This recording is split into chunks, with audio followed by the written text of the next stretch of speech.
기도하고 시작하겠습니다. 아버지 하나님 감사드립니다. 저희들 자녀 삼아주셔서 여기까지 우리를 인도해 주셨습니다. 아버지의 은혜 감사드립니다. 저희들에게 귀한 조국 대한민국 주셨는데 참 모든 면에 참 귀한 나라인데, 하나님 주신 나라인데 우리 후손들에게 이 귀한 나라를 잘 물려줄 수 있도록 자유민주주의 시장경제 한미동맹 기독교 이국론의 자랑스러운 조국으로 물려줄 수 있도록 하나님께서 저희들에게 더 힘과 믿음과 믿음에서 나오는 진정한 용기를 더해 주세요. 우리 정광 목사님 주님께서 계속 붙들어 주시고 또 저희들도 더 열심히 뜨겁게 기도하고 또 저희들 힘써서 선한 싸움 싸울 수 있도록 은혜 베풀어 주세요. 칼빈주의 5대 강령 저희들 공부하고 있습니다. 이 공부를 통해서 저희들 하나님을 더 깊이 알고 또 하나님을 더 뜨겁게 사랑하고 또 하나님께 절대 복종하는 저희들 모두 될 수 있도록 은총 베풀어 주시옵소서. 감사드리며 예수님 이름으로 기도하옵나이다. 아멘. 여러분들 잘 계셨죠? 제가 이렇게 전에도 지난번에 말씀 드렸나요? 어디서 드렸나요? 참 우리 조국 대한민국이 너무 귀한 나라예요. 제가 뭐 이렇게 전 세계에 뭐 많은 나라를 다녀본 건 아니었지만은 그래도 뭐 이렇게 아프리카도 가보고 또 뭐 다 가봤거든요. 유럽도 가보고 또 이제 뭐 아시아 나라들도 가보고 뭐 미국에서 또 오래 살았고 또 이렇게 멕시코도 또 가보고 뭐 이렇게 웬만한 데 좀 다녔는데 대한민국이 참 하나님 주신 정말 금수강산에 참 사계절이 뚜렷하고 참 좋은 나라예요. 우리 대한민국 이번 총선을 겪으면서 많이 이렇게 뭐 여전히 대한민국은 좋은 나라지만은 또 대한민국의 우리 국민들 이렇게 좋은 백성들이지만은 어쨌든 이렇게 실망을 좀 많이 했어요. 이 언론들, 정치인들, 뭐 국회의원들, 뭐 이렇게 총선의 과정에서 참 이렇게 하면서 정말 대한민국 국민의 수준이 이것밖에 안 되나 하는 그런 여러 가지 생각들을 좀 많이 하게 됐는데 그래도 소망이 있습니다. 하나님께서 살아계시기 때문에 우리의 소망은 늘 살아계신 하나님에게서 시작이 되니까 여러분들 힘내시고요. 우리 출석해 체크들 하시는데 감사하고요. 우리 한국에 우리 4기에 수강하신 분들 또 미국 또 뭐 대만, 일본 또 세계 곳곳에서 이렇게 우리 청교도 신학원에 출석하신 여러분들 우리 주님의 이름으로 감사드리고요. 뒤에 제가 적은 것처럼 이게 칼빈주의 5대 강령인데 이제 칼빈주의 5대 강령에 직접 들어가지 않고 칼빈주의 5대 강령이 어떻게 나온 거냐. 그쵸? 이게 과정이 있잖아요. 과정이. 이렇게 칼빈주의 5대 강령이 칼빈이 가르친 건 아니거든요. 만들어낸 건 아니에요. 물론 칼빈주에 다 칼빈이 가르친 기독교 강요에 다 들어가 있긴 한데 이걸 이렇게 정리한 분은 칼빈이 아니에요. 이제 후대에서 뒤에 제가 적은 것처럼 도르트 회의에서 칼빈주 5대 강령이 정리가 돼요. 도르트 신조라 그러죠. 캐넌스 오브 도르트라고 이 도르트 회의의 결과물로 이제 낸 신조가 도르트 신조인데 도르트 신조에 이 칼빈주 5대 강령이 들어가거든요. 그래서 그 배경에 대해서 좀 왜냐하면 이제 5대 강령, 칼빈주의 5대 강령 하면 뭐 이렇게 다 뭐 전적 부패, 뭐 무조건적 선택, 제한 속죄, 불강력적 은혜, 성도의 견인, 뭐 이렇게 여러분들이 대부분 알고 계시겠지만은 이 내용을 보다 깊이 정확하게 이해하려면 이게 어떻게 이렇게 태어난 거냐, 어떤 과정으로 그걸 좀 살펴본 다음에 5대 강령을 들어가려고 그래요. 그래서 오늘은 도르트웨이를 원래 하려고 했는데 이제 지난 시간에 기독교 강요가 다 끝나지 않았기 때문에 그래서 일단은 소제목은 이제 도르트웨이로 해놨는데 지난 시간에 했던 그 강의를 한번 일단 살짝 간단하게 살펴보고 그 다음에 지난 시간에 살피지 못했던 기독교 강요가 4권으로 돼 있는데 네 번째 책, 교회에 관한 네 번째 책, 이 내용을 살펴본 다음에 그 다음에 이제 도르트 회의로 이게 도르트 회의가 어떻게 소집이 되었는지 이제 알미니우스가 이제 등장하게 되고요. 뭐 이런 과정으로 좀 나가야 될 텐데 어쨌든 강의를 진행하도록 하겠습니다. 파워포인트 올려주실까요? 그래서 칼빈주의 5대 강령의 출현 과정을 지금 지난 시간부터 살펴보고 있습니다. 존 캘빈은 지금부터 약 500년 전뿐이에요. 500년 전뿐. 여러분들, 한 500년 전쯤에, 이제, 프랑스에서 태어난 분이고요. 중요한 것은, 하나님의 부르심을 받고, 오직 성경만, 거기에, 이렇게 굵은 글씨로 제가 이렇게 표시해 놓은 것처럼, 오직 성경입니다. 솔라 스크립투라입니다. 오직 성경만 붙드는, 이게 굉장히 중요한 거예요. 오늘날은 이렇게 목사님들이 무슨 이렇게 유행처럼 오직 성경, 오직 성경, 솔라 스크립투라, 뭐 이게 알고는 계시지만은 성경은 뭐 그냥 이렇게 어느 정도 다 붙드시겠지만은 성경 외에 너무나 많이 뭐 이렇게 여러 뭐 신학자들의 책들, 뭐 주석 책들, 주석도 뭐 다 도움이 되겠지만은 성경하고 성경에 관한 주석은 다른 거거든요. 성경입니다. 오직 성경. 그쵸. 뭐 철학자들의 책, 뭐 세상에 요즘은 인문학 책들도 목사님들이 많이 사 보시는 것 같더라고요. 근데 칼빈에게 중요한 것은 오직 성경이었다는 거예요. 그러니까 이게 여러분들이 칼빈주의 하면 가장 중요한 게 뭐냐? 칼빈주의를 뭐 여러 가지로 설명하지만은 하나님의 주권 신학 뭐 여러 가지로 설명할 수 있지만은 다 좋은데요. 너무 훌륭하고 좋은데 한 가지 꼭 잊어버리지 않아야 되는 게 오직 성경이에요. 오직 성경. 저도 책을 엄청 좋아했고, 책을 참 많이 샀고, 책 많이 사서 읽었고, 책도 많이 가지고 있었고 한데, 제가, 제가, 28년 동안 목회를 했는데요. 이제 한 교회에서. 근데 한 중반쯤 돼가지고, 저한테, 하나님께서 저에게, 어떤 말씀을 하셨어요.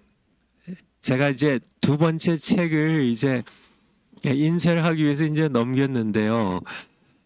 이제 곧 나오겠지만은 그 책 제목이 그것은 설교가 아니다예요. 그것은 설교가 아니다. 이게 상당히 자극적인 제목이 아닐까 싶은데 제가 그 책의 저자로서 목사님들에게 하는 말이 아니라 하나님께서 제가 목회 중반쯤 했을 때 하나님께서 저에게 하신 말씀입니다. 그것을 그러니까 책 제목으로 삼은 거예요. 저에게 제가 뭐 이렇게 설교하는데 그러니까 뭐 목사님들 대부분 다 그렇게 하잖아요. 그냥 이렇게 책 이렇게 성경 이렇게 여기저기 뒤져가지고 뭐 창세기부터 요한계시록까지 다 뒤적뒤적 해가지고 다음 주일에 어디서 설교할까? 뭐 강해 설교회도 마찬가지죠.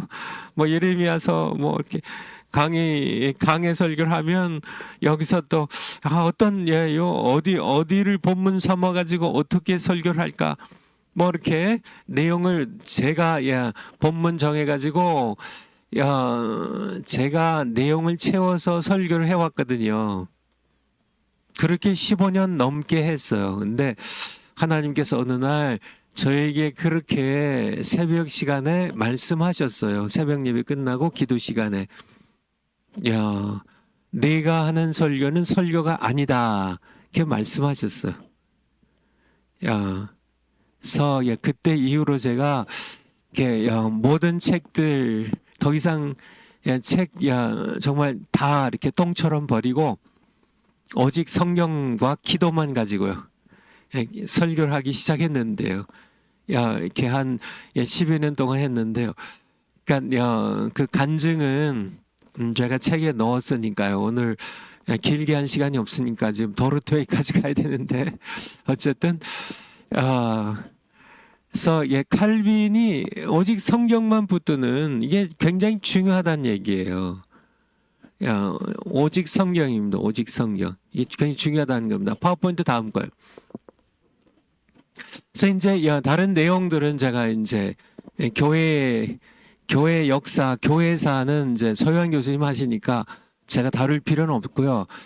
이제 그러니까 기독교 강요 이게 칼빈주의를 가장 깊이 있게 담고 있는 책이라는 거예요. 칼빈이 여러 글과 책을 많이 남겼지만은 기독교 강요에 칼빈의 신학이 가장 깊이 있게 담겨 있다는 거고, 그래서 이 칼빈의 이 5대 강령을 우리가 볼 때 결국은 이제 5대 강령이 기독교 강요에서 나오는데요. 그래서 기독교 강요를 살펴보는데 기독교 강요는 그러니까 사도신경의 순서에 따라서 네 권으로 구성되어 있다는 거 지난 시간에요. 다음 거요.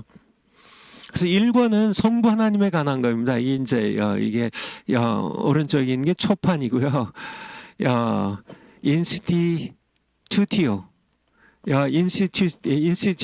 이게 무슨 논문 뭐 이렇게 원리 강론 뭐 이런 뜻이에요. 크리스천 릴리전.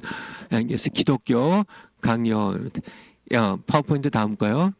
그래서 1권에 보면 성부 하나님입니다. 성부 하나님은 창조주라는 God the Creator, 창조주 하나님. 그러니까 우리 사도신경이 그렇잖아요. 전능하사 천지를 만드신 하나님, 그러니까 천지를 만드신, 전능하사 천지를 만드신 창조주 하나님에 관한 겁니다. 이 1권의 내용에서도 하나님께서 사람을 그의 형상대로 창조하셨지만은, 그러니까 이 아담의 타락 이후 인간의 이성이 전적으로 부패했다는 내용이에요. 그렇기 때문에 우리가 하나님을 알고 우리가 하나님으로부터 흘러나오는 생명을 얻으려면 인간의 이성이나 교회의 전통이 아니라 성경을 온전히 의존해야 된다는 것. 이게 중요한 내용이죠. 1권 성부 하나님. 이 하나님을 우리는 만나야 살아요. 우리는 우리의 생명의 뿌리를 하나님께 내려야만 됩니다. 뿌리 없는 인생은, 그러니까 하나님께 뿌리를 내리지 못한 인생은 다 살아도 살아있는 게 아니니까요. 근데 하나님을 알려면, 그래서 하나님을 알고 이 하나님의 생명을 우리가 얻으려면 오직 성경을 의존해 인간의 이 이성을, 인간의 이 사고의 능력을 의지하면 안 된다는 거죠. 이 교회 전통 마찬가지입니다. 결국 그리스도의 몸인 교회는 머리는 그리스도이지만은 몸은 사람으로 구성되어 있기 때문에 교회 전통을 이게 인간의 이성 헬레니즘이고요. 교회 전통은 캐톨릭의 이렇게 주장이거든요. 교회 전통을 성경하고 동일하게 보는데 사실은 성경 위에다가 교회 전통을 올려놓는, 교회가 무슨 뭐 종교 회의에서 뭐 교황 무소를 뭐 주장을 하고 뭐 이렇게 이렇게 교회 종교 회의들이 성경을 자기 마음대로 이렇게 해석해서 뭐 연옥서를 주장하고 뭐 면죄부를 발행하고 뭐 이런 것들 그런 거를 이렇게 우리가 의지하지 않고 오직 성경을 온전히 의존해야 된다는 것. 이게 기독교 강요의 1권의 중심 내용이에요. 그리고 하나님의 절대 주권을 얘기했고요.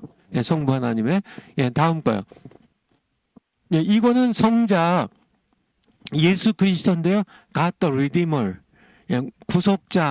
구속자이신 하나님이십니다. 그래서 인간의 죄의 노예가 된 영적으로 뿐만 아니라 영적으로는 죽었고 자유의지나 이성에 있어서는 완전히 부패된 인간의 구원자는 오직 예수 그리스도이시라는 것. 자신을 제물로 드려서 우리의 죄를 단번에 사하셨다는, 그래서 구원을 이루셨다는 그러한 내용이 기독교 강요 2권 예수 그리스도 성자 하나님에 관한 그런 가르침이 여기에 담겨 있고요. 3권은 성령 하나님입니다. 이게 사도신경의 순서를 따라서 파워포인트요. 그래서 그리스도의 구원의 은혜를 어떻게 받나? 성령 하나님을 통해서 받는다는 얘기예요. 성령 하나님께서 이제 하나님의 생명을 인간이 그러니까 아담의 타락 이후 잃어버렸는데 예수 그리스도께서 구속자가 되셔서 십자가에서 이루셨어요. 이거를 각 사람에게, 믿는 자들에게, 하나님의 택하신 백성들에게 얻게 하는 길이, 길 되신 분이 성령 하나님이라는 얘기입니다. 성령 하나님. 이것이 기독교 강요 3권의 내용이에요. 여기까지 지난번에 했는데요. 4권은 파워포인트 다음 거예요. 교회에 관한 겁니다. 교회에 관한 것. 그래서 교회 이제 사도신경의 이제 끝부분에 보면 성령을 믿사오며 거룩한 공회와 이 거룩한 공회가 더 holy universal 교회에 관한 성령을 믿사오며 성부 하나님 전능하사 천질만지 하나님 아버지를 내가 믿사오며 이것이 이제 성부 하나님에 관한 거고요. 이제 성자 하나님의 그 외아들 우리 주 예수 그리스도를 믿사오니 이게 사도신경의 순서고요. 그 다음에 맨 밑에가 성령을 믿사오며 성령을 믿고요. 그 다음에 교회를 믿는다는 교회를 믿어요. 근데 성령을 믿사오며 거룩한 공회로 사도신경이 되어 있는데요. 이게 이제 더가 붙어야 되고요. 교회는 여러 개가 있는 게 아닙니다. 이게 영어에 더가 붙으면은 그러니까 태양은 제가 영어 강의 태양은 하나밖에 없으니까 태양을 얘기할 땐 항상 더 선이에요. 더 선. 선은 없습니다. 태양 하나밖에 없으니까. 그렇죠. 문. 달을 얘기할 때도 더 문이에요. 하나밖에 없으니까. 더도 마찬가지예요. 더 철치입니다. 더 철치. 교회는 물론 뭐 지교회 얘기할 때는 어철치를 써도 돼요. 근데 그러니까 그리스도의 몸인 교회를 얘기할 때는 완철치고 더 철치예요. 하나밖에 없어요. 그래서 더 거룩한 홀리입니다. 더 홀리. 공회, 요거는 회자고요. 철치고요. 요게 원래는 캐톨릭이에요. 캐톨릭. 근데 이 캐톨릭이 뭐냐면은 그러니까 무슨 뜻이냐면은 뭐 우주적인 뭐 범세계적인 뭐 이렇게 보편적인 뭐 이런 뜻이에요. 근데 사도신경에서 이걸 고백하는데 이 천주교에서 우리가 캐톨릭 교회다 이렇게 쓰는 바람에 이 본인들이 이걸 가져가 버렸어요. 이게 캐톨릭이라는 이거를 이게 이 개혁된 교회, 이 개신교회는 이게 아니다. 우리가 캐톨릭 교회다 이렇게 가져가 버리는 바람에 구별을 하기 위해서 사실은 우리 개혁된 교회가 더 홀리 캐톨릭 철치예요. 근데 그들이 이게 혼동되니까 요거를 이제 요즘은 캐톨릭 대신에 유니버셜로 바꿔버렸어요. 유니버스 할 때, 유니버셜, 더 홀리 유니버셜 철치. 그래서 이게 사도신경의 순서가 성부 하나님, 전능하사 천질맞이 하나님 아버지를 내가 믿사오며, 성자 하나님, 그 외아들 우리 주 예수 그리스도를 믿사오니 이는 성령으로 잉태하사, 그 다음에 성령을 믿사오며 거룩한 공회와, 이 거룩한 공회가 바로 이게 영어로 얘기하면 The Holy Catholic Church예요. 혹은 The Holy Universal Church, Universal Church. 그래서 이 교회에 대한 그러니까 이 기독교 강요에서도 요게 이제 3권이고요. 성령, 4권이 교회에 관한 이제 내용을 담고 있다는 얘기예요. 그래서 거룩한 공회, 교회 소리가 사도신경 늘 암송하지만은 예배 드릴 때마다 지만은 이게 교회에 대한 고백이 들어가 있다고. 그러니까 거룩한 공회로 이렇게 해버리니까 교회에 대한 고백이 없는 것처럼 착각하기 쉬운데요. 교회가 여기에 들어가 있습니다. 그래서 파워포인트로요. 그래서 기독교 강요의 마지막 그러니까 네 번째 권은 교회에 관한 겁니다. 근데 교회는 무엇이냐면은 eternal means or helps. 그러니까 이 영원한 수단이고 도움이 되는 거예요. 그러니까 by which는 이게 어떤 영원한 수단이냐? 이 교회를 통해서 하나님께서는 우리를 이렇게 이끌어 가셔요. 그리스도와의 펠로십, 교제로 그리스도와의 사귐으로 코이노니아로 이끌어 가시고요. and keeps us in it. 그리스도와의 교제 안에 머물게 하세요, 우리를. 그게 교회예요.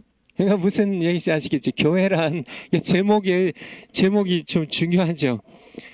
교회는 뭐냐면은 하나님께서 우리를 그리스도와의 코이노니아, 그리스도와의 교제 안으로 이끌어 가시고 그리스도와의 교제 안에 머물게 하시는 영원한 수단과 도움이 되는 것이 교회라는 얘기입니다. 교회를 떠나면은 그리스도와 이렇게 연합하고 그리스도와 코이노니아에 들어가서 살아가는 그런 삶을 살아갈 수가 없다는 얘기예요. 그러니까 그리스도는 머리시고 우리는 몸의 지체인데요. 이게 그리스도의 몸의 지체가 교회잖아요. 이 교회의 지체가 될 때 머리신 예수 그리스도와의 펠로십, 코이노니아가 이루어지고 연합이 이루어질 수 있다는 그런 말씀입니다. 그래서 이 4권 교회에 관한 기독교 강의 내용을 보면 교회의 참 모습을 다루면서 로마 카톨릭 교회가 이게 카톨릭이 원래 자기네들이 가져간 겁니다. 이게 원래 이게 그냥 로만 철치로 해야 되는데 자기네가 카톨릭 교회를 자기가 범우주적이고 범세계적인 자기네가 그렇다고 이게 해서 그러니까 그냥 구별하기 위해서 그냥 우리가 유니버셜이라는 이 카톨릭과 좀 이렇게 동의어죠. 아주 똑같지는 않지만은 비슷한 말인 유니버셜로 이렇게 사도신경을 바꾼 데가 제법 있죠. 제가 가지고 있는 성경 어떻게 했나 한번 볼까요? I believe in the Holy Spirit, the Holy Universal Church. 제가 갖고 있는 성경은 이 캐톨릭 대신 유니버셜로 이렇게 바꿔버렸네요. 그러니까 이런 교회, 이 카톨릭 교회가, 로마 카톨릭 교회가 어떻게 부패한 교회인지를 설명하는 게 기독교 강의 4권의 내용이에요. 두 번째 중요한 내용은, 교회는 보이는 유형적인 면을 가지고 있지만은, 그래서 칼빈의 그 가르침 가운데 이제 유형적 교회, 무형적 교회, visible church, visible이라는 얘기는 눈에 보인다는 얘기예요. visible은 눈에 보인다는, 눈에 보이는 가시적 교회와 invisible church, 눈에 보이지 않는 비가시적 교회. 그러니까 유형 교회는 그러니까 이게 형태가 있는 교회죠. 유형 교회는 그냥 가시적인 교회고요. 눈에 보이는 교회이고, 교회는 그런 면이 있습니다. 근데 그리스도의 몸인 교회는 무형 교회라는 얘기예요. 보이지 않는 영적인 교회라는 얘기입니다. 그러니까 이렇게 뭐 기차를 타고 가다 보면 이제 대한민국의 곳곳에 십자가가 있고 예배당들이 있는데요. 이제 그러니까 눈에 보이는 유형 교회들이죠. 유형 교회들입니다. 그러니까 뭐 이렇게 교회들, 뭐 대한민국의 교회들이 몇만 개가 있죠. 한 8만 개 있나요? 예를 들어서 8만 개의 유형 교회들이 있어요. 눈에 보이는 교회입니다. 함께 주일날 함께 모이면 뭐 100명도 모이고 뭐 1000명도 모이고 10,000명도 모이고 이렇게 눈에 다 보여요. 이렇게 해서 유형 교회, 뭐 예를 들어서 무슨 뭐 이렇게 어떤 교회가 있으면, 뭐 대전에 무슨 중앙교회가 있으면 대전 중앙교회 이렇게 유형 교회, 눈에 보이는 가시적인 유형 교회입니다. 거기에 이제 이렇게 이제 등록을 하면은 유형 교회 등록이 된 거죠.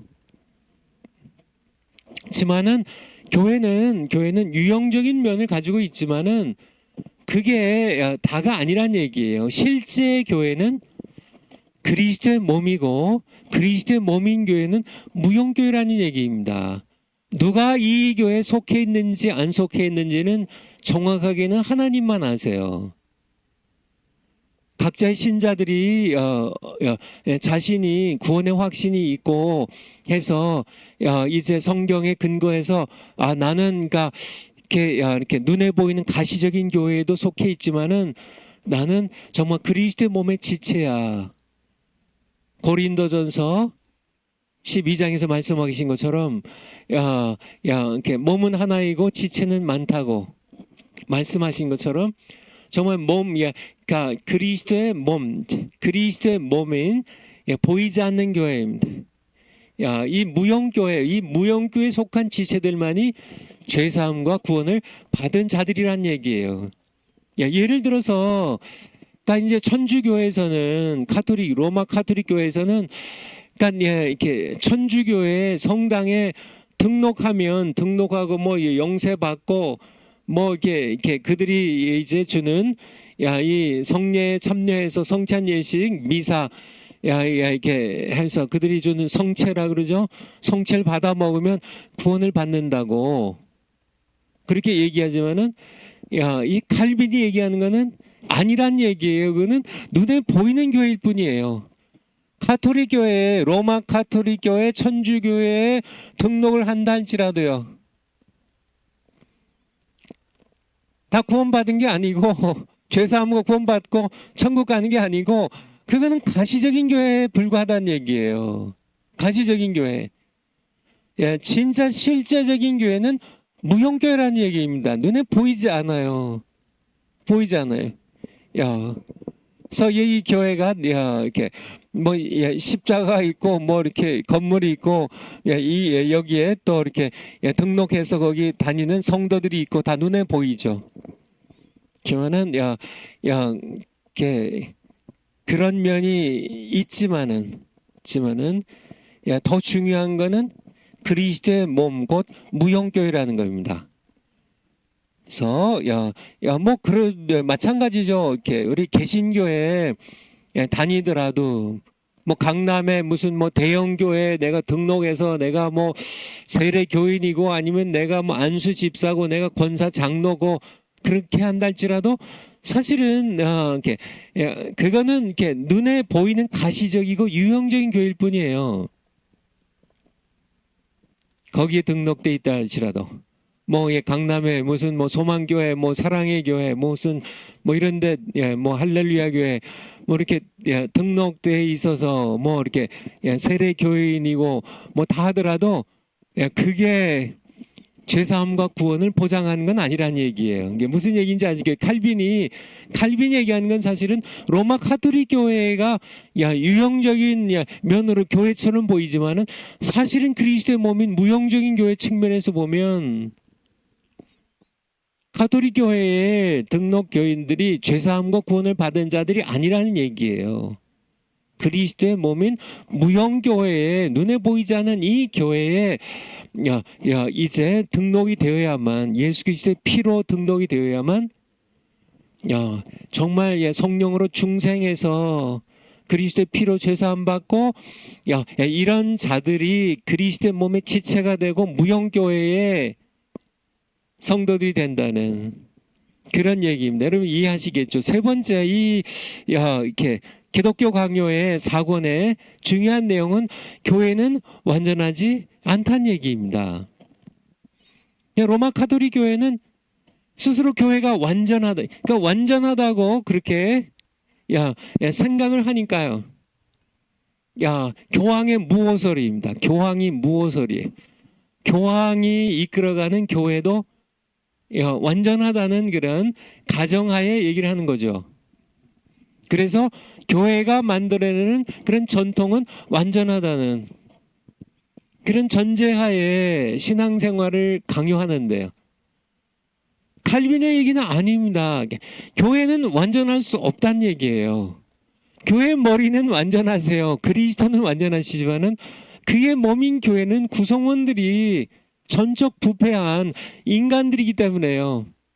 물론 게 하나님의 은혜로 이제 중생을 하고 영적으로 깨어나고 그렇지만은 여전히 세상의 죄악과 또 여러 가지 실수와 잘못에 쉽게 노출되고 넘어지기 쉬운 불완전한 피조물이지 완전한 하나님의 경지에 올라가는 게 아니란 얘기예요.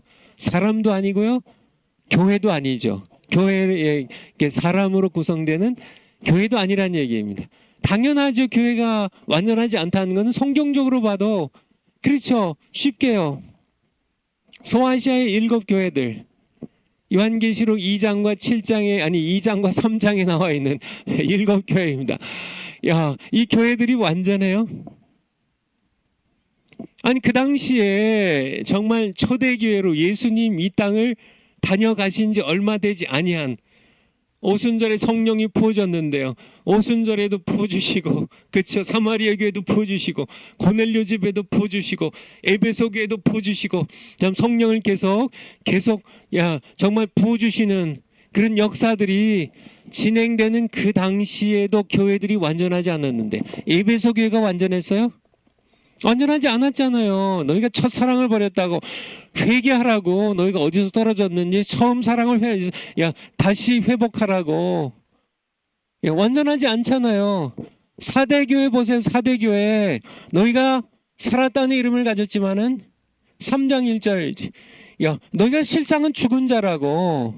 아니 교회가 완전하면은 이 죽은 자의 완전하지 않은 거지. 완전한 정도가 아니라 그냥 완전히 망가진 거잖아요. 영적으로. 너희가 다 죽었다고 조금 살아남은 거 그거 좀 지키라고 회개하라고 말씀하시잖아요.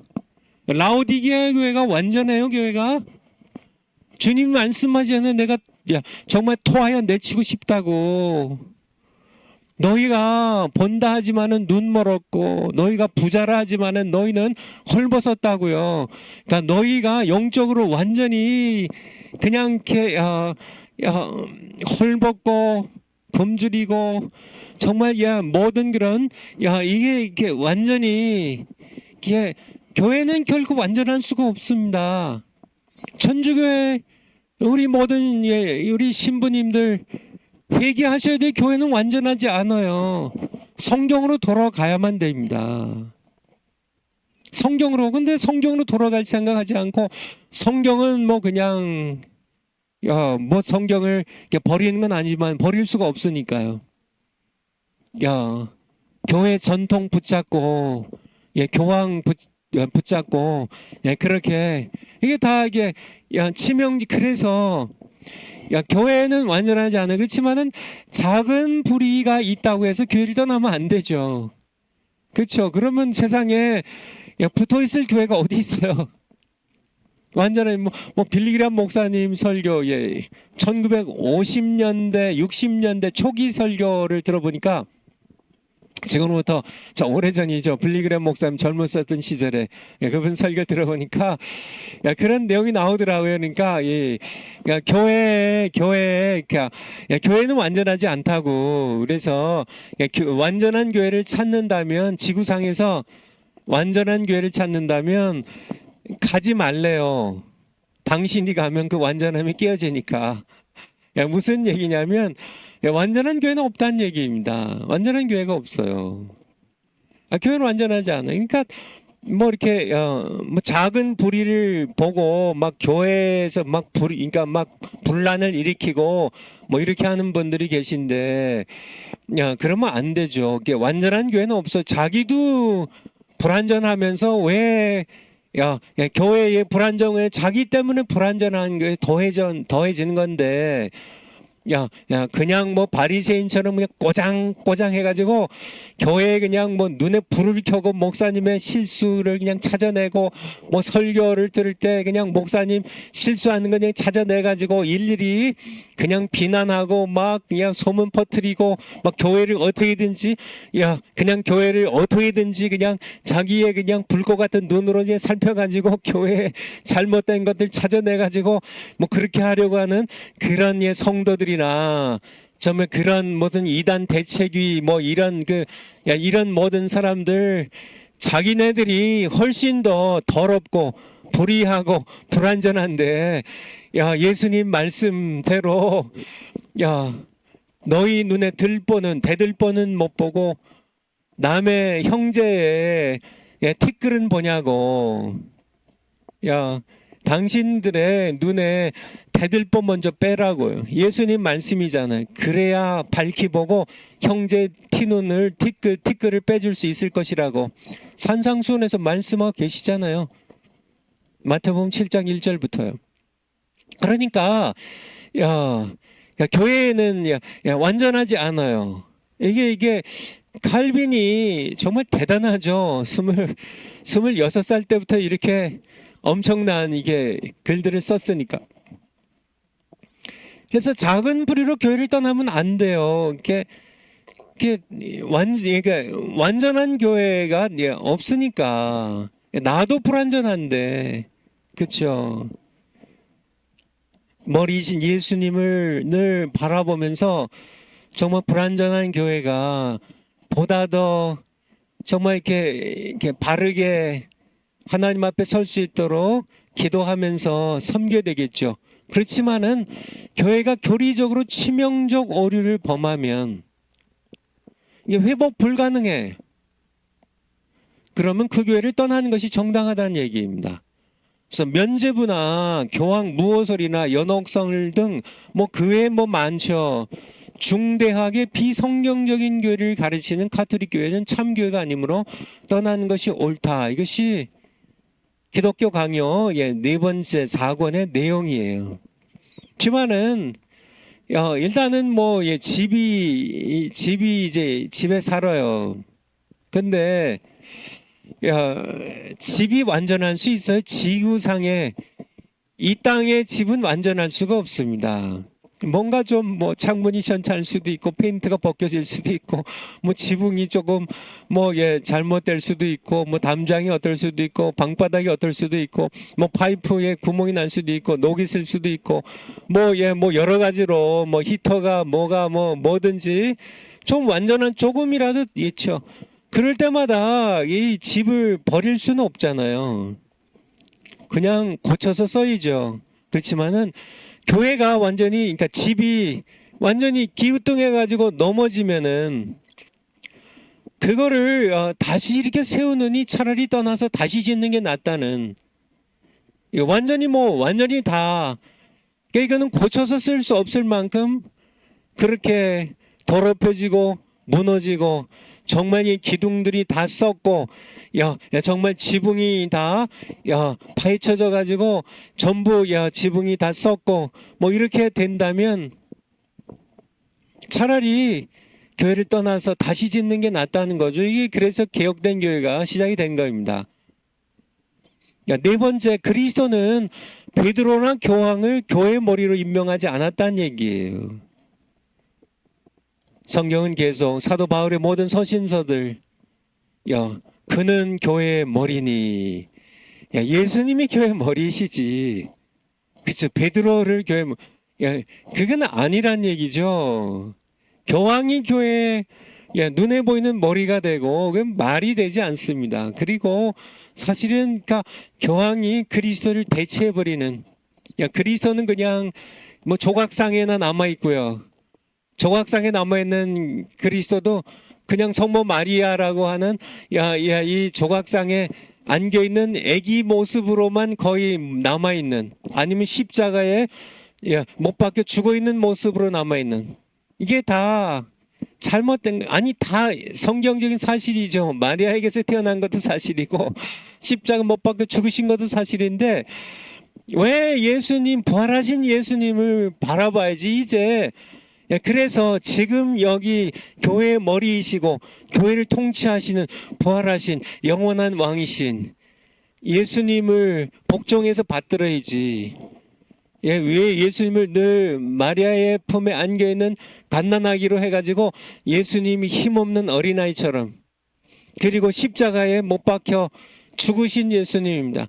죽으신 예수님, 우리의 죄를 사하신 것은 맞지만은 죽으신 예수님을 머리에 각인시켜가지고 교황이 이제 예수님은 십자가에 이렇게 못 박혀 죽어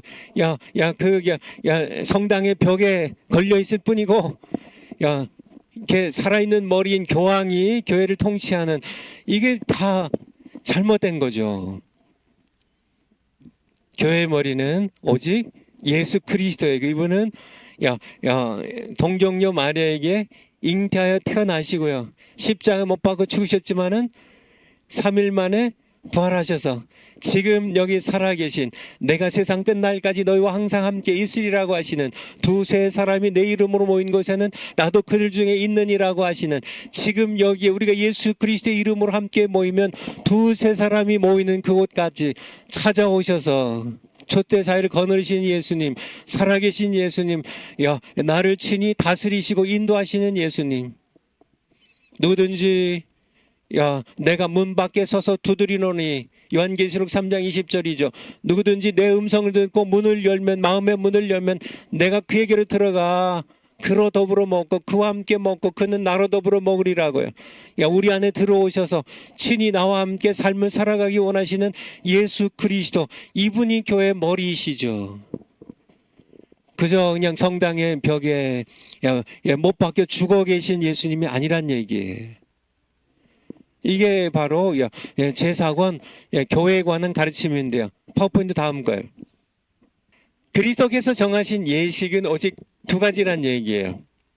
기독교 강요의 4권의 내용입니다. 세례와 성만찬입니다. 세례와 성만찬.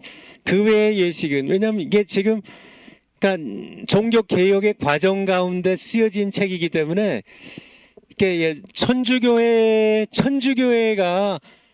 늘 이렇게 이제 그러니까 대조가 되는 그런 글로 이제 기독교 강요가 쓰여졌다는 얘기예요. 그러니까 종교 개혁의 교황과 이 천주교회, 카톨릭교회, 로마 카톨릭교회를 이제 이렇게 배경으로 해서 거기로부터 이제 개혁되어서 나오는, 해방돼서 나오는 과정에 쓰여진 책이기 때문에요. 그러니까 이제 로마 카톨릭 교회에서는 이 예식이 7가지예요. 7가지. 세례가 있고, 세례 성사라고죠. 거기는 세례 성사가 있고요. 7성사가 있는데, 두 번째가 견진 성사라고요. 믿음이 이제 자라면 견진 성사라는 거예요. 세 번째가 이들이 가장 중요시 여기는 성만찬인데요. 성체 성사라고 그럽니다. 미사라고 그러죠. 미사. 영어로 메스인데요. 라틴어로 미사인데 이가 성체 성사. 이게 세 번째고요. 네 번째가 고해성사예요. 고해성사 아시죠? 사제한테 가서 죄를 지으면 내가 간음죄 범했습니다. 내가 사기죄 범했습니다. 뭐 이런 거를 가서 고해하는 고해성사. 다섯 번째가 병자성사. 이제 병 걸린 사람을 위해서 하는 일종의 성례예요. 성례. 예식으로 거행을 합니다. 또 성품성사. 사제로 기름 부음 받을 때 사제로 이렇게 우리 개혁된 교회로 얘기한다면 목사 안수직 같은 게 성품성사. 그리고 마지막으로 혼인성사. 결혼 예식도 이게 성례에다 집어넣습니다. 그러니까 이런 일곱 가지 성례가 성사라 그러는 성례가 일곱 가지가 있는데요. 성경 그러니까 예수님께서 직접 정하신 예식은 두 가지밖에 없다는 얘기예요. 세례입니다. 세례는 마태복음 28장에 그러므로 18절부터 그러므로 너희는 가서 모든 민족으로 제자를 삼아 아버지와 아들과 성령 이름으로 세례를 주고, 그러니까 이게 그리스도께서 직접 정하신 거죠. 너희가 이렇게 가서 이렇게 많은 민족들에게 가서 이렇게 아버지와 아들과 성령의 이름으로 세례를 주라고 말씀하셨고, 성만찬이요. 예수님께서 마지막 유월절 만찬을 하시면서 이것을 행하여 나를 기념하라 이렇게 명하셨습니다.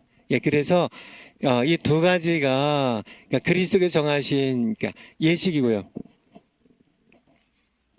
다른 것들 무슨 이렇게 다른 것들은 이렇게 혼인 예식, 이거는 그러니까 예수님이 정하신 예식으로, 우리 개혁된 교회에서는 그냥 결혼 감사 예배를 드리지 예식으로 하지는 않죠. 그냥 결혼 감사 예배예요. 결혼 감사 예배. 병자들 위해서는 그냥 신방에서 병문안 예배로 드립니다. 예식은 두 가지밖에 없다는 얘기 여러분 아시겠죠? 왜 두 가지냐? 왜 천주교에는 일곱 가지 하는데 왜 두 가지냐? 그 이유는 예수님께서 정하신 건 두 가지밖에 없다는 얘기예요. 그냥 성경에서 그렇게 말씀하시니까 두 가지만 한다는 얘기예요. 여러분들 아시겠죠? 목사 안수식 다 좋지만은 그러니까 그냥 이렇게 성경이 우리에게 예수 그리스도를 통하여, 예수님을 통하여 말씀하신 것은 아니란 얘기예요. 아니란 얘기. 그냥 세례와 성만찬 두 가지밖에 없어요. 아시겠죠? 그래서 이게 한 가지씩 보면 여섯 번째, 세례는 우리가 그리스도의 죽음과 부활의 연합함을 의미하지만, 로마서 6장 말씀입니다. 세례가 우리에게 의를 전가해 주는 것은 아니다. 이게 중요한 얘기인데요. 우리 천주교에서는 영세 받으면 의가 주입된다고 봐요. 성만찬도 참여하면 그리스도의 의가 주입이 된대요. 그래서 그걸 받아 먹으면 이 천주교회, 로만 카톨릭 교회는 이게 예식이, 이게 성례가 굉장히 중요한 겁니다. 이 성례에 참여하면 영세, 그들이 얘기하는 이 세례, 영세 받고 성만찬 이거 받아 먹으면, 떡 받아 먹으면 은혜가 주입이 돼요. 그걸 받아 먹음과 동시에 그리스도의 의가 주입이 돼요. 그래서 그것이 구원을 이룬다고 보는데 아니라는 얘기예요. 아니란 얘기예요.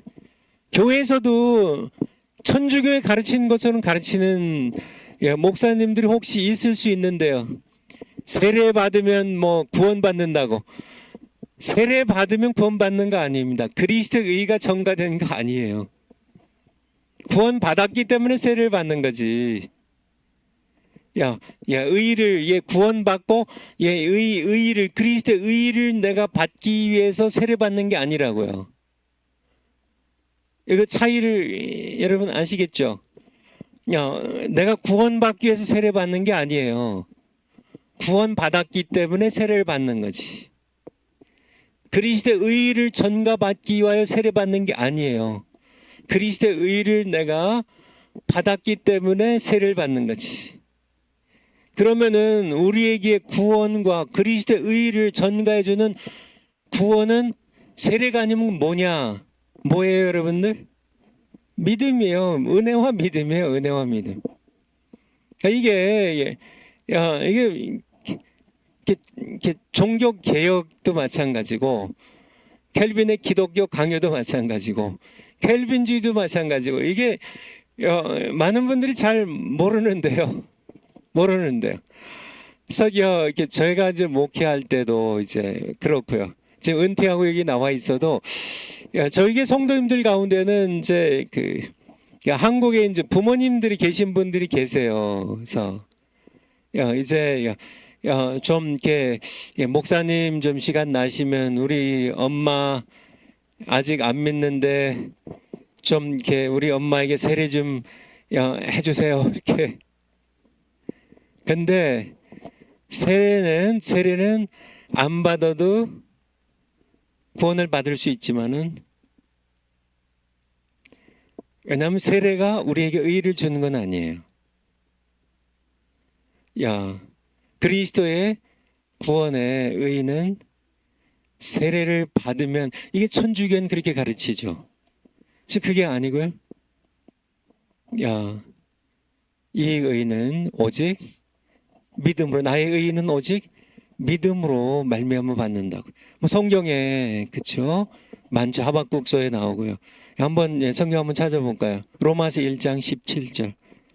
로마서 1장 17절. 신약성경. 예. 로마서 1장 17절. 예. 유명한 구절이죠. 마틴 루터가 복음에는 하나님의 의가 나타나서 믿음으로 믿음에 이르게 하나니 기록된 바 오직 의는 믿음으로 세례로 사는 게 아니에요. 믿음으로 의롭게 되는 거예요. 믿음으로 말미암아 살리라 함과 같으니라. 3장 22절. 3장 로마서 3장 22절. 예. 곧 예수 그리스도를 믿음으로 말미암아 모든 믿는 자에게 미치는 하나님의 의인이, 하나님의 의인은 천주교에서 영세 받으면 또 이게 무슨 이렇게 성체 받아 먹으면 의롭게 돼서 구원받는 게 아니고 예수 그리스도를 믿는 믿음으로 하나님의 의를 받는 겁니다. 30절 조금 내려가 30절 계속 나오죠. 계속 나오죠. 30절 할례자도 믿음으로 말미암아 또는 무할례자도 믿음으로 말미암아 의롭다 하실 하나님은 한 분이시니라. 차별이 없어요.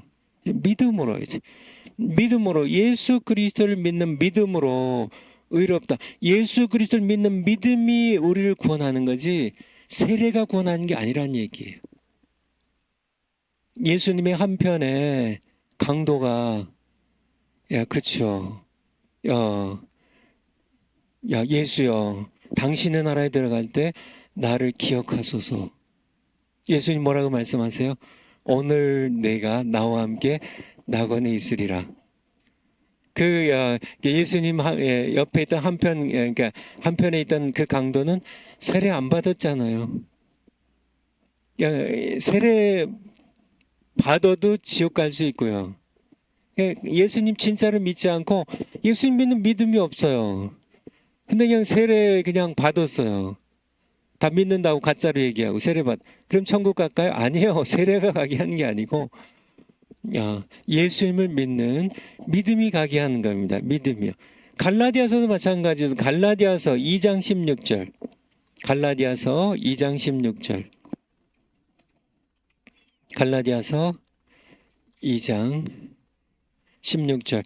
사람이 의롭게 되는 것은 율법의 행위에서 난 것이 아니요. 할례 받는 것도 아니고요. 이렇게 여러 가지 절기, 성례 지키는 것, 세례도 일종의 이제 그러니까 행위라고 할 수 있겠죠.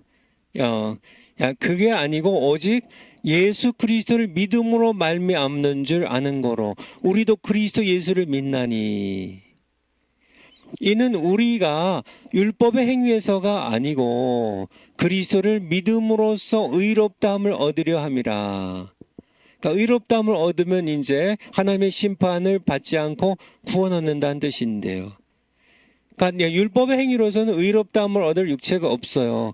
뭐 세례 받고 뭐 가톨릭 교회에서 영세 받고 뭐 거기에 뭐 성체를 받아 먹고 뭐 이렇게 뭐 봉사 교회에서 봉사 많이 하고 뭐 이렇게 해서 구원받을 수 있는 사람은 아무도 없다는 얘기예요. 예수를 믿는 믿음으로 오직 믿음이죠. 오직 믿음. 조금 내려가서 21절도 마찬가지죠. 21절에 내가 하나님의 은혜를 피하지 아니하노니 만일 의롭게 되는 것이 율법으로 말미암았으면 그리스도께서 헛되이 죽으셨느니라. 우리가 스스로 율법을 지켜서 우리 행위로 말미암아 뭐 세례 받고 뭐 이렇게 성체 받아 먹고 뭐 성만찬 받아 먹고 내가 뭐 교회에서 봉사 많이 하고 세상에서 내가 또 구제 활동 많이 하고 뭐 이런 어떤 행위로 율법을 지킨 행위로 우리가 우리 스스로를 구원할 수 있다면 그리스도께서 헛되이 죽으셨다는 얘기예요. 그리스도께서 죽으신 이유는 십자가에 죽으신 이유는 그를 믿는 자들을 의롭다 하여 구원 얻게 하기 위해서 하신 것이면 파워포인트 한번 다시 가보죠. 세례에 관한 가르침이고요. 세례가 그리스도 할례이므로 유아 세례는 성경적이다. 이게 성경 구절을 여러분 찾아보면은 창세기 17장에 여기 보면 하나님께서 이제 아브라함과 언약을 맺으시면서 이제 그러니까 이 언약의 표징으로 사인으로 남자들을 이렇게 표피를 베는 그런 할례를 이제 명하시는데 아기들의 경우는 태어나서 제 8일째 8일이 될 때 이 할례를 베풀게 하죠. 그러니까 골로새서 2장 11절에 보면 이 세례가 그리스도의 할례라고 말씀하고 계세요. 이 옛 언약의 구약 시대의 할례가 세례예요. 그리스도 시대. 그러니까 세례를 할례라고 그리스도 할례라고 말씀하고 계세요. 그러니까 할례를 아기들에게 그러니까 8일 된 아기들에게 할례를 베푼다면 세례도 할례이기 때문에 유아 세례를 아기들에게 베푸는 것이 성경적이라는 얘기죠. 하지만 아무에게 베푼 게 아니라 아브라함이 믿는 자이기 때문에 이삭에게 베푸는 것처럼 이스마엘과 이삭에게 베푸는 것처럼 믿는 부모를 둔 자녀들에게 유아 세례를 베푸는 것은 그리스도의 할례로서 성경적이라는 그것이 바로 그래서 이게 아나베프티스트라고 이게 재세례파가 아마 우리 소연 교수님 교회사 가운데 나오겠죠. 그들은 유아 세례를 부정했습니다. 오늘날 침례 교회가 유아 세례를 거부하죠. 재세례파의 이제 전통이 이어지는 건데요. 그래서 뭐 천주교에서 뭐 이렇게 영세를 받았건 개신교에서 뭐 유아세를 받았건 다 의미 없는 거고 다시 세례를 받으라 그래서 재세례파예요. 재세례파. 이제 이게 칼빈의 기독교 강요의 네 번째 권 교회의 가르침 가운데 유아 세례는 성경적이라는 가르침이 있고요. 7번째 성찬 예식에서 예수 그리스도는 떡과 포도주에 영적으로 임재하여 생명의 은혜를 전해 주신다. 그러니까 이걸 영적 임재설이라고 하거든요. 칼빈의 영적 임재설. 가톨릭 교회는 이렇게 본다면 가톨릭 교회는 화채설이에요. 화채설. 아마 신학 공부하신 분들 몸으로 그리스도의 몸으로 변화한다는 화채설입니다. 야, 그러니까 그리스도의 몸으로 그러니까 이렇게 성찬 예식에 이제 떡이 있잖아요. 성찬 예식에 쓴 거는 정권 목사님의 설교 가운데 나온 것처럼 무교병입니다. 무교병. 무교병. 왜냐하면 6월절에 무교병을 먹었으니까 예수님께 최후의 만찬 때 무교병을 이제 무교병 하고 포도주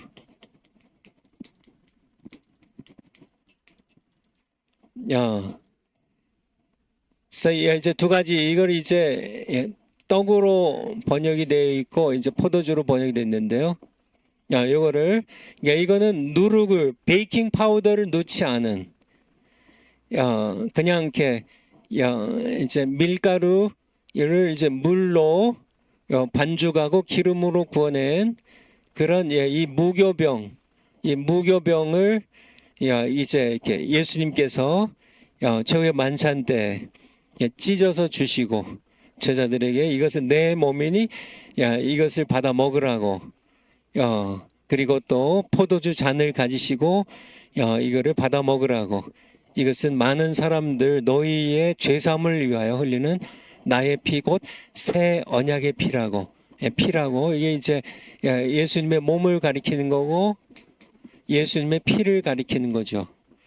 천주교에서 가르치는 건 뭐냐면은 이게 이제 이게 미사라고 그러죠. 미사 집전을 하면 성체 몸이 된다는 얘기예요. 성체 성혈 피가 된다는 얘기예요. 이제 그들을 이 사제가 이제 미사를 집전하면서 이제 거기다가 이제 이렇게 떡을 갖다 놓고 포도주를 갖다 놓고요. 미사를 집전하면 이 떡이 이 무교병이 실제 예수님의 몸으로 바뀐다는 얘기예요. 진짜 예수님의 살덩어리가 되고요. 이 포도주가 실제로 예수님의 피가 된다는 게 화채설이에요.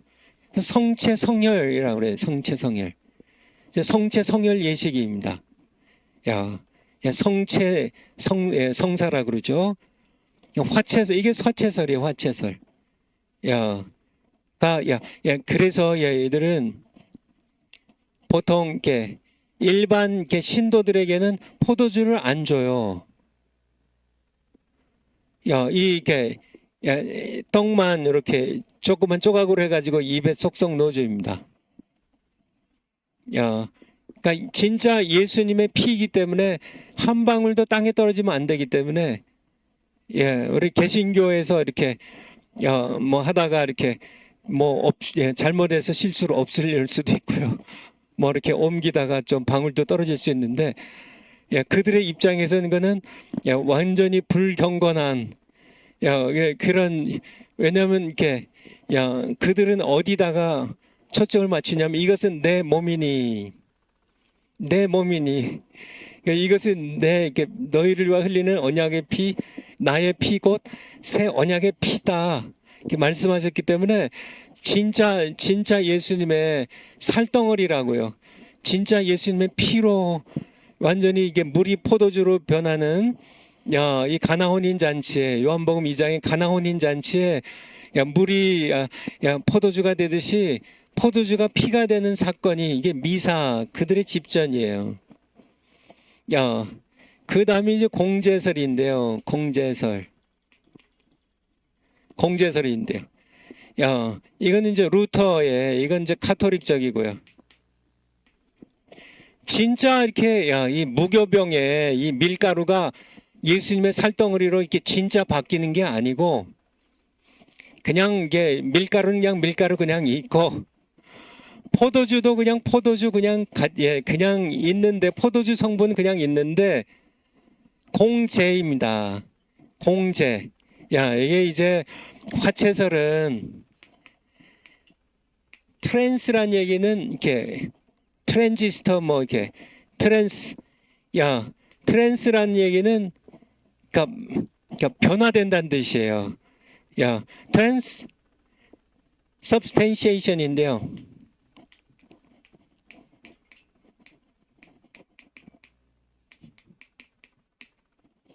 transubstantiation.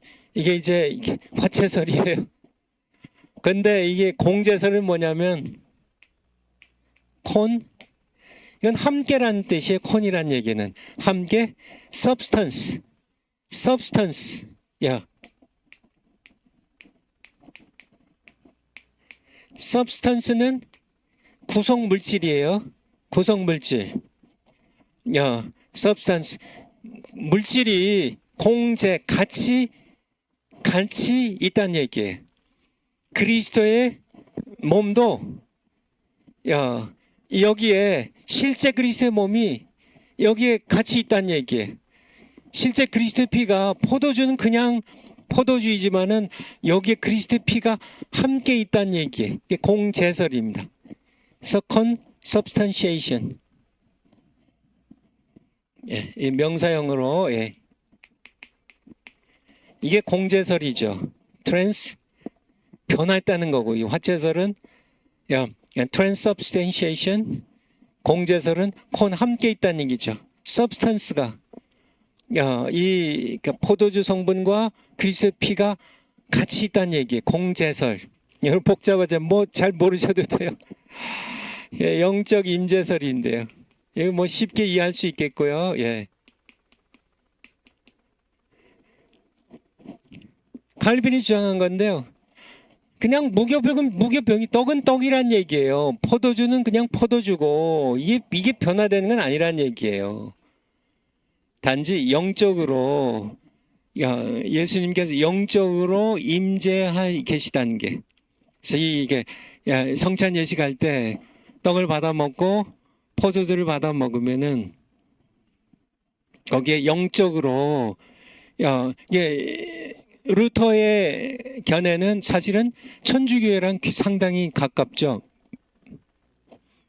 그래서 그냥 이렇게 그리스도의 몸과 피가 실제로 이 무교봉과 이 포도주에 같이 있다는 거고요.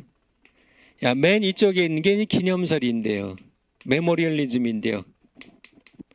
기념설은 쯔빙글리가 얘기한 건데요. 쯔빙글리가 이거는 성경을 한번 볼까요? 누가복음 22장 19절. 누가복음 22장 19절. 누가복음 22장 19절. 또 떡을 가져 살해하시고 이게 이제 무교병이에요. 누룩 넣지 아니한 6월절에 먹는 무교병입니다. 살해하시고 떼어 이렇게 떼어가 아니고 떼어 어이예요. 저희에게 주시며 가라사대 이것은 너희를 위하여 주는 내 몸이라.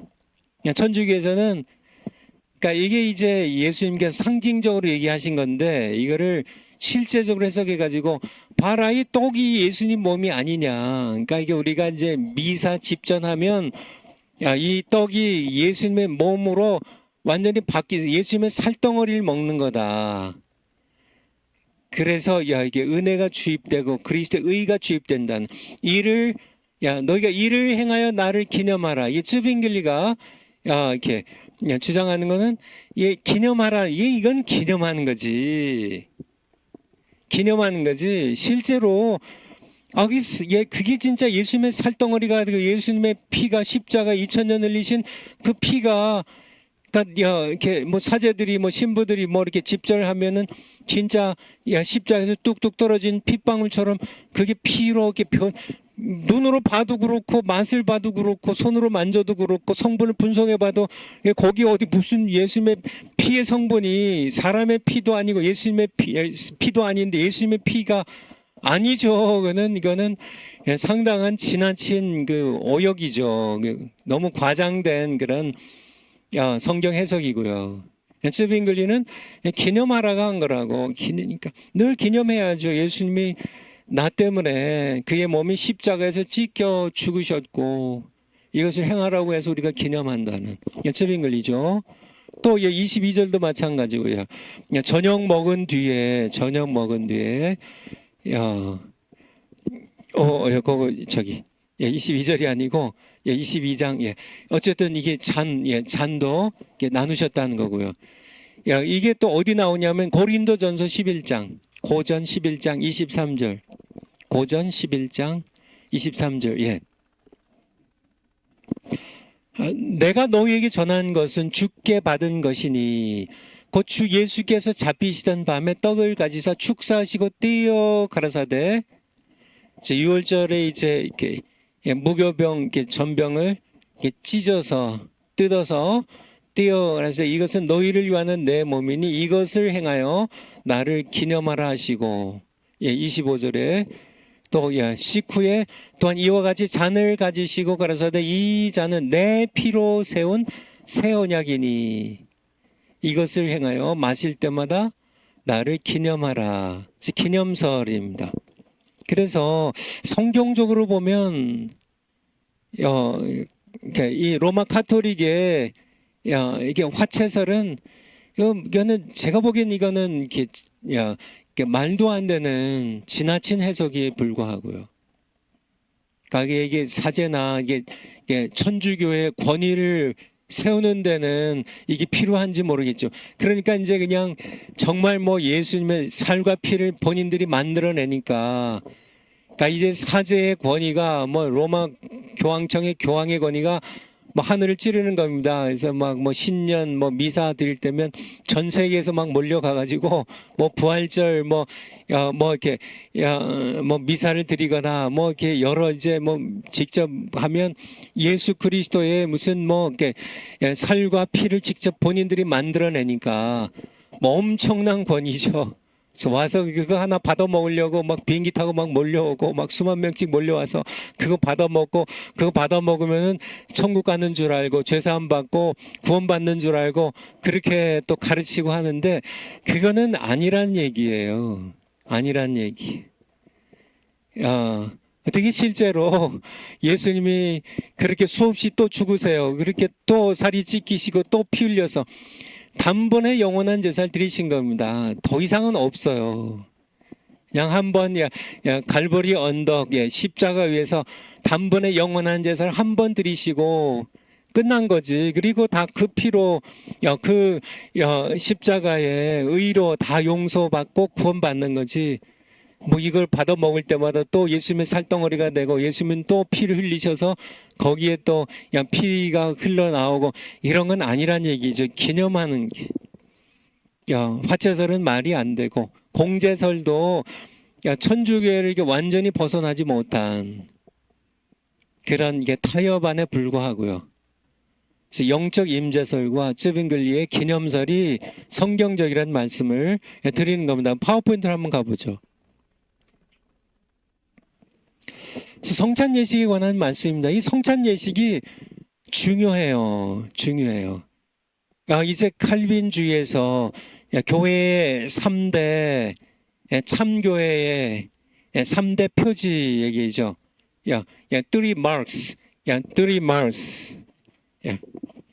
그러니까 보통 이렇게 세 개의 참된 표지라고 교회 3대 표지를 얘기할 때 뭐 얘기해요?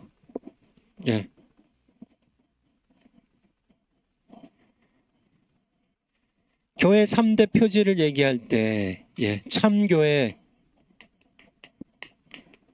이제 칼빈 주장하는 세 가지 이게 표지라고 그러죠. 이게 three marks of true church입니다.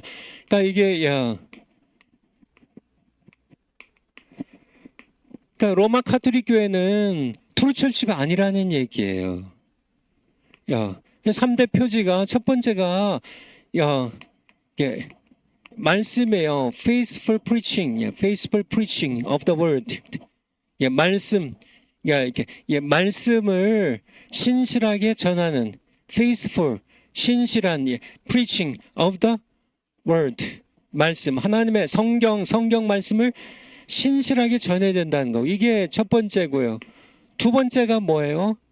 바로 성찬 예식이에요. 성찬 예식을 proper 그러니까 정당한 proper administration 집행 of the sacraments. 성찬 예식. 또 세례식이지. 세 번째가 권징이죠. 교회의 권징, 디시플린. 이 세 가지가 있어야만 참된 교회가 된다는 얘기예요. 근데 천주교회는요, 말씀, 성경을 교회 전통을 오히려 더 성경보다 더 하면서 이렇게 말씀을 이렇게 설교하는데 잘 못하고, 성찬예가 세례가 잘못돼 있고, 권증을 행하지 않는 그런 가짜 교회라는, 이게 다시 파워포인트로요. 그래서 오늘날도 마찬가지입니다. 이게 그래서 성경에 말씀하시고 예수님께서 정하신 세례뿐만 아니라 세례가 무엇인지 정확히 알아야 되고요. 세례를 부풀려서 과장해가지고 세례 받으면 구원받는 것처럼 착각하게 하면 안 되고 바르게 심리해야 된다는 얘기죠. 성찬 예식도 그러니까 과장되게 해가지고 이게 트랜스, 이제 트랜스란 얘기는 이렇게 그냥 변화된다는 얘기예요. substance는 구성 물질이에요. 물질이 떡과 포도주의 구성 물질이 바뀐다는 얘기예요. 뭐로 바뀌어요? 예수님의 살덩어리와 예수님의 피로 바뀐다는 게 이게 화채설이에요. 이게 과장이죠. 공제설 마찬가지가 컨은 함께, 함께, 같이 있다는, 그것도 아니고요. 그래서 우리 쯔빙글리 기념설과 그리고 칼빈의 영적 임재설이 성경적으로 부합한다는 거고요. 마지막으로 그리스도인들은 세상 정부를 시민사회와 교회 보호자로 존중하고 복종해야 된다는 그런 내용이 이렇게 사권의 마지막 내용으로 되어 있어요. 세상 정부가 하나님께로부터 권위를 위임받은 대로 하나님을 대적하지 않는 한은 하나님의 이렇게 권위에 복종하는 한은 세상 정부를 존중해야 된다는 얘기. 하지만은 세상 정부가 하나님을 대적하면요, 우린 당연히 세상 정부를 뜯어 고쳐야죠. 파워포인트 다음 거요. 조직이나 관점에서 본 종교 개혁입니다. 구원론 정립이에요. 제가 이렇게 지난 시간에도 말씀드린 것처럼, 그러니까 이렇게 325년 니케아 신조기 굉장히 나이신 크리드라고요. 이게 굉장히 중요한 조직 신학적으로도 그렇고 교회사적으로도 그렇고 굉장히 중요한 신조인데요. 또 이게 니케아 신조를 더 이제 이렇게 그러니까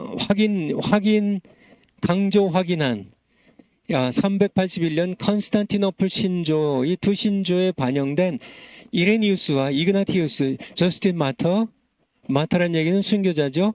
아다나시우스 등 교부들의 주요 업적은 그리스도의 신성을 공격하는 이단을 제어하기 위해 기독론에서 시작하여 삼위일체를 정립한 것이라면, 초대 교부들은 주로 이제 그리스도의 신성을 공격하는 그런 이단들, 이제 그리스도 오리겐을 비롯해 가지고 예수 그리스도를 그러니까 요한복음에도 계속 나오는 것처럼, 내가 하나님의 아들이다. 나는 하나님과 하나다. 하나님과 나는 하나다. My Father and I are one입니다. one, 하나라는. 내가 아브라함보다 먼저 있었다. 이런, 예수님의, 이 예수님의 신성에 대한 것을, 이 바리새인들이나 이 서기관들 또 대제사장들이 신성 모독이라고 하나님을 모독한다 그래서 결국 십자가에 못 박아 죽이는데요. 이거는 그때로 끝난 건 아니라는 얘기예요. 계속, 그러니까 예수님께서 그냥 이렇게 출애굽기에 나오는 것처럼, 이렇게 출애굽기 이제 19장부터 나온 것처럼 그냥 이렇게 영광 가운데 예수님께서 시내산에 강림하시듯이 강림하셨다면 아무도 예수님을 대적할 수 없었겠죠. 다들 그냥 벌벌 떨면서 그냥 사시나무 바람에 그냥 떨리듯이 벌벌 떨면서 감히 그러니까 고개도 못 들고 땅에 얼굴을 쳐박고 그냥 엎드려서 그냥 두려움에 사로잡혀 가지고 그렇게 할 그런 이 뭐 이렇게 바리새인들 대제사장들이 또 다들 뭐 사람들이 예수님께서 그러니까 이게 이제 하나님이신 예수님께서 이 정원 목사님들 얘기하신 것처럼 창세기 1장 3절에 빛이 있으라 하심에 빛이 있었고 그렇게 말씀하셨던 창조주 하나님께서 성자 창조주 성자 하나님께서 정말 이렇게 마리아의 몸을 빌어서 이제 성령으로 잉태되어 마리아의 몸을 빌어서 사람으로 오셨잖아요.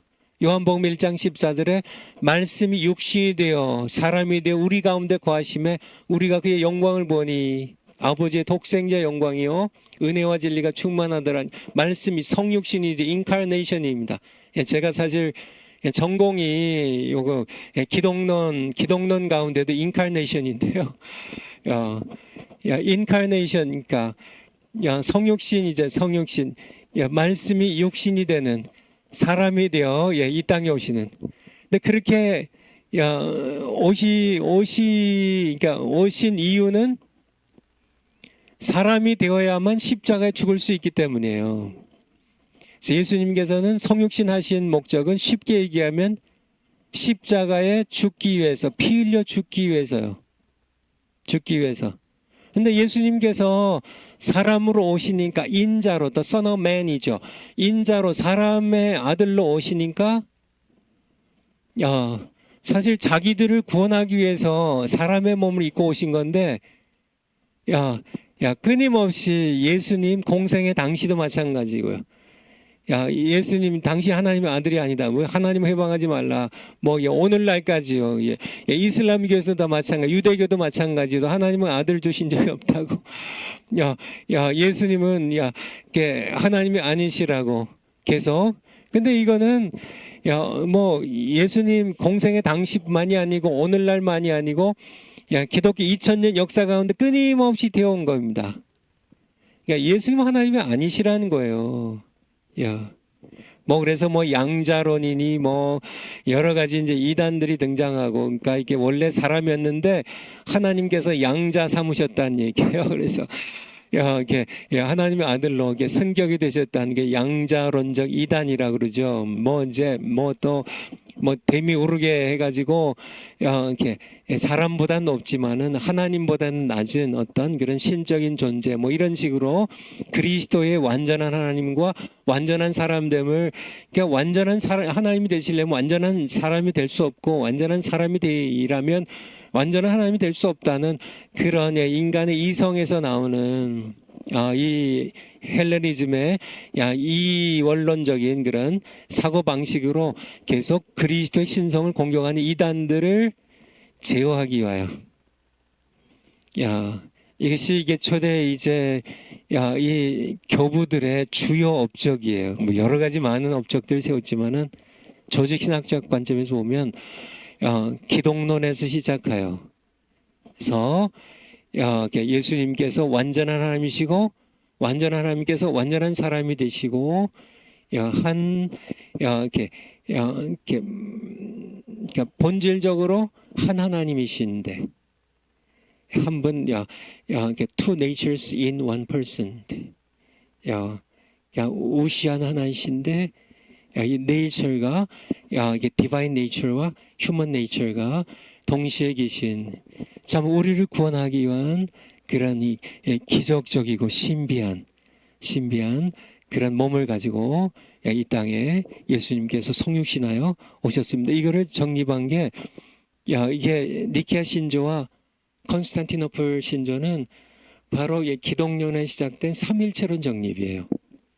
반면에 조직신학적인 관점에서 보면 그러니까 종교개혁은 구원론 정립이었다는 거예요.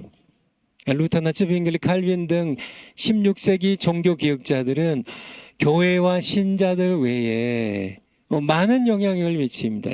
세상 정치, 경제, 사회에도 엄청난 영향을 미쳤지만은 조직 신학적으로 보면 종교개혁자들의 주요 업적은 당시 로마 카톨릭 교회 교리적인 부패와 비성경적인 예식 집행 등 참 여러 잘못된 이 교회로부터 성도를 해방시키기 위하여 교회론을 정립하고요. 교회가 참교회가 무엇인지, 그래서 참교회 세 가지 표지. 교회는 이렇게 유형교회, 눈에 보이는 가시적인 교회, 그런 모습이 있지만은 실제 교회는 무형적이고 비가시적이라는 invisible church라는 그리스도의 몸인 교회는 교회론을 정립하면서 동시에 이 교회의 지체가 되는 그런 구원론, 구원을 어떻게 받는 것이냐. 천주교회 얘기하는 것처럼 행위나 교회 전통에 따른 어떤 예식 참여가 아니라 오직 하나님의 은혜로, 오직 믿음으로 구원을 받는다는 구원론 정립입니다. 그래서 제가 구원론을 따로 또 언젠가 강의를 하겠지만은 그냥 칼빈 기독교 강요를 이렇게 보면 결국은 중요한 것은 구원론 정립이에요. 또 칼빈주의 5대 강령도요. 5대 강령도 구원론 정립입니다. 그래서 보통 이렇게 조직 신학, 이제 뭐 신학하면 조직 신학이 있고 주경 신학이 있고 또 이제 역사 신학이 있고 소요한 교수님이나 우리 유금주 교수님 가르치시는 또 뭐 이제 실천 신학 뭐 여러 가지 것들이 있지만은 사실은 그러니까 과거에 신학하면 사실은 주경 신학도 아니고요. 과거에 신학하면 조직 신학이에요. 근데 이제 주경 신학이 시작이 되고 뭐 이제 교회사가 시작이 되고 하면서 좀 갈라져 나간 거죠. 갈라져 나갔는데 그래서 이제 갈라져 나간 다음에는 신학을 조직 신학이라고 그렇게 이제 했죠. 조직 신학은 뭐 여러분들 뭐 이미 조직 신학은 첫 번째 신학 서론이 있죠. 신학 서론. 프롤레고메나라 그러죠. 신학 서론. 그리고 이제 신론이 그 다음을 저희 삼위일체론이 들어갑니다. 그 다음에 뭐가 들어갈까요? 여러분들. 인간론이 그 다음에 들어오죠.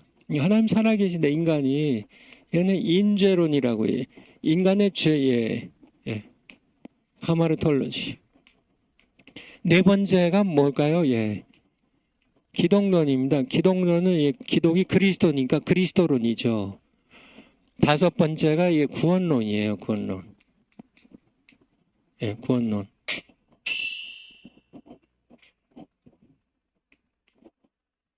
소테리올로지. 여섯 번째가 교회론입니다. 교회론. 이클리지올로지. 마지막으로 종말론.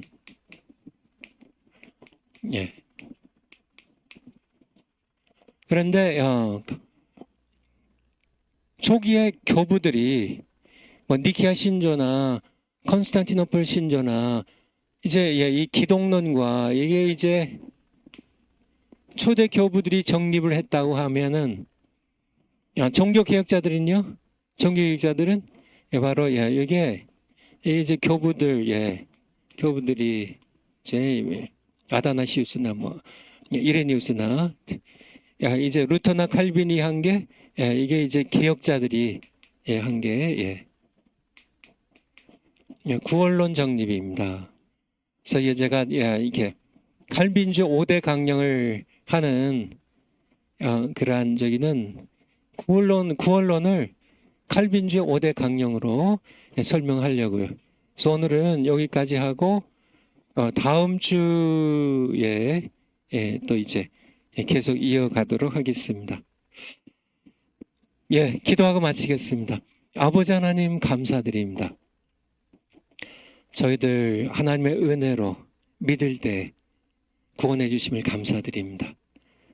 세상에 참 여러 혼란된 교리들이 많고 참 교회들이 치명적인 교리적 오류를 범하는 모습들을 많이 봅니다. 그럴 때 우리가 오직 성경으로 돌아가서 하나님의 말씀에 권위 앞에 무릎 꿇게 하시고 우리가 하나님의 말씀 붙잡고 바르게 예수님 믿음으로 끝까지 우리 믿음을 지키고 또 선한 싸움을 싸우는 우리 모두 되도록 은혜 베풀어 주시옵소서. 감사드리며 예수님 이름으로 기도하옵나이다. 아멘. 예, 다음 시간에 뵙겠습니다. 감사합니다.